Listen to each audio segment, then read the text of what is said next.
حبايبي، يا رب تكونوا بخير وسلام من أي مكان في العالم بتشوفوني وتسمعوني وتتابعوني منه. أنا اسمي ابتهاج سيد ودي القناة بتاعتي، يا ريت تدخلوا تشرفوا.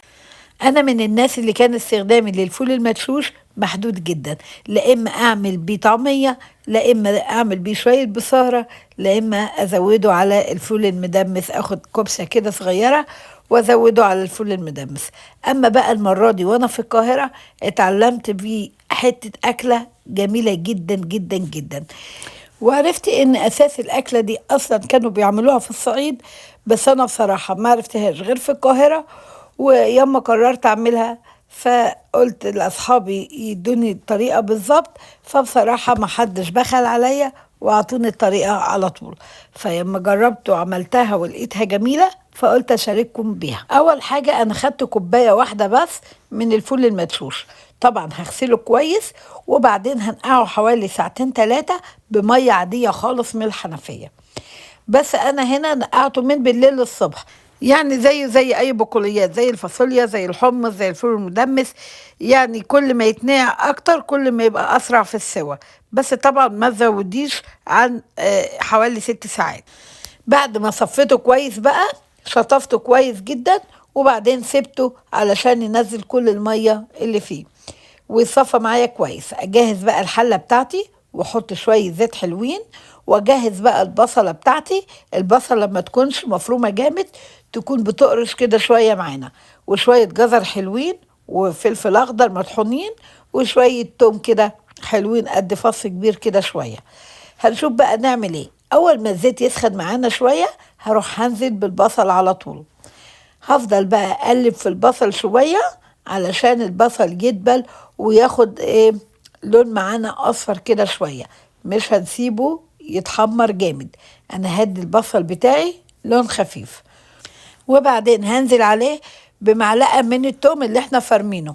مش هنحط التوم كله، هنحط بس معلقة صغيرة منه. وبعد ما يحمر كده التوم والبصل مع بعض بالشكل ده وما يكونش متحمر جامد زي ما قلت لكم، هنزل بقى بالفول بعد ما تصفى. ليه بقى؟ هدي بقى الفول تقليبة حلوة كده. علشان كده انا في الاول حطيت شوية زيت حلوين علشان الفول بقى يتقلي كده شوية في الزيت مع البصل والثوم ده، عشان كده الاكلة دي اسمها الفول المقلي. وبعد ما اديها تشويحة حلوة كده مع بعض، انزل بقى بالجزر والفلفل الاخضر وجزء صغير من التوم اللي احنا فرمينه. خلي بالك احنا حطينا تاني جزء من التوم. هندي بقى كل الخضار بتاعنا تقليبة حلوة كده ونستنى شوية بس مع تقليب مستمر علشان الحاجة دي كلها تتشرب من بعضها وتاخد طعم بعضها كده. وبعدين انزل بشوية البهارات والتوابل بتاعتي على الفول وهو كده. يعني انزل بشوية ملح حلوين كده وشوية شطة وشوية بابريكا وشوية مرقة خضار وفلفل اسود وشوية كزبرة وشوية كمون صغيرين جدا. اهم حاجة البهارات دي هتنزل على الفول، هتتقلي كده مع الفول، هتدي طعم جميل جدا وتست عالي قوي في الحتة دي. وبعدين بعد ما اقلب كده البهارات كده كويس، اروح نازله بقى بمعلقتين 3 من الصلصه. بس مش هنزل بالصلصه كلها، هنزل بيها تدريج، يعني شويه شويه. كل ما تشرب شويه صلصه اروح احط لها شويه معلقه تاني. وبعدين احط شويه بابريكا كده عشان يحمر معايا اللون شويه. وبعد ما احس خلاص ان كله اتشرب والصلصه بتاعتي اتشربت، اروح بقى نازله بالطماطم بتاعتي. انا الطماطم دي متسبكه وجاهزه، هي طماطم بتاعت خضار، انا بستخدمها في الصيام بتبقى حلوه جدا. واديها برضو تقلبتين حلوين كده، وبعدين ازود الميه بتاعتي. واول ما احس خلاص ان هي يعني في نص السوا كده داخله على السوا، اجهز بقى الخطوه التانيه بتاعتي. ودي خطوه جميله جدا هتدي تست حلو قوي قوي للاكله بتاعتك. اولا هنا انا حطيت معلقه سكر علشان الطماطم اللي حطيتها حسيت ان هي محدقه شويه، فتفتح معايا الطعم وتضيع الحدوقيه. وهنا بقى بعد ما حسيت ان التقليه اتسبكت معايا وان الفول خلاص داخل في السوا، هنا في خطوه بقى يعني جميله جدا وانت ليكوا حريه الاختيار فيها. اساس الاكله دي بيتحط فيها معلقتين رز، بس الرز بيتحط كده وهو ابيض.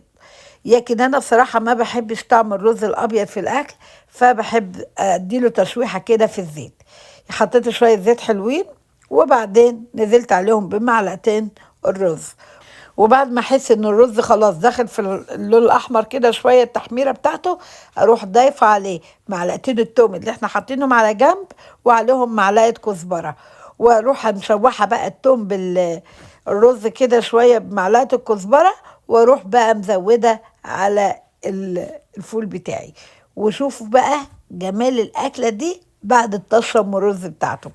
وبعد بقى ما ازود الرز، اسيبه بقى كده لحد ما الرز احس ان خلاص الرز استوى معايا، والاكل خلاص جاهز، والفوله كده استوت معايا وفي نفس الوقت صحيحه ما اتهرتش. اروح بقى طافيه عليه ومقدماه بالف هنا وشفا. يلا بقى اشوفكم في التقديم. باي باي.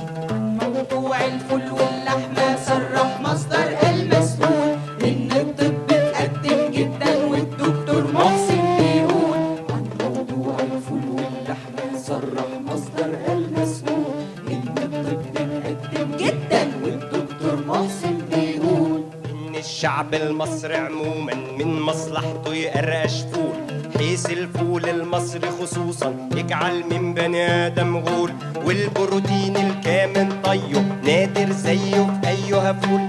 تاكل فخدة في ربع سكيبة والدكتور محسن مسؤول، يديك طاقة وقوة عجيبة تسمن جدا تبقى مهول. لحمة نباتي ولا في الحاتي تاكل قدرة تعيش مسطول. ثم أضاف الدكتور محسن إن اللحمة دي سم أكيد فعلا بتزود أوجاع المعدة وتعود على طول الإيد، وتنيم بني آدم أكتر وتفرقع منه المواعيد، واللي بياكلوا اللحمة عموما هيخشوا جهنم تأكيد.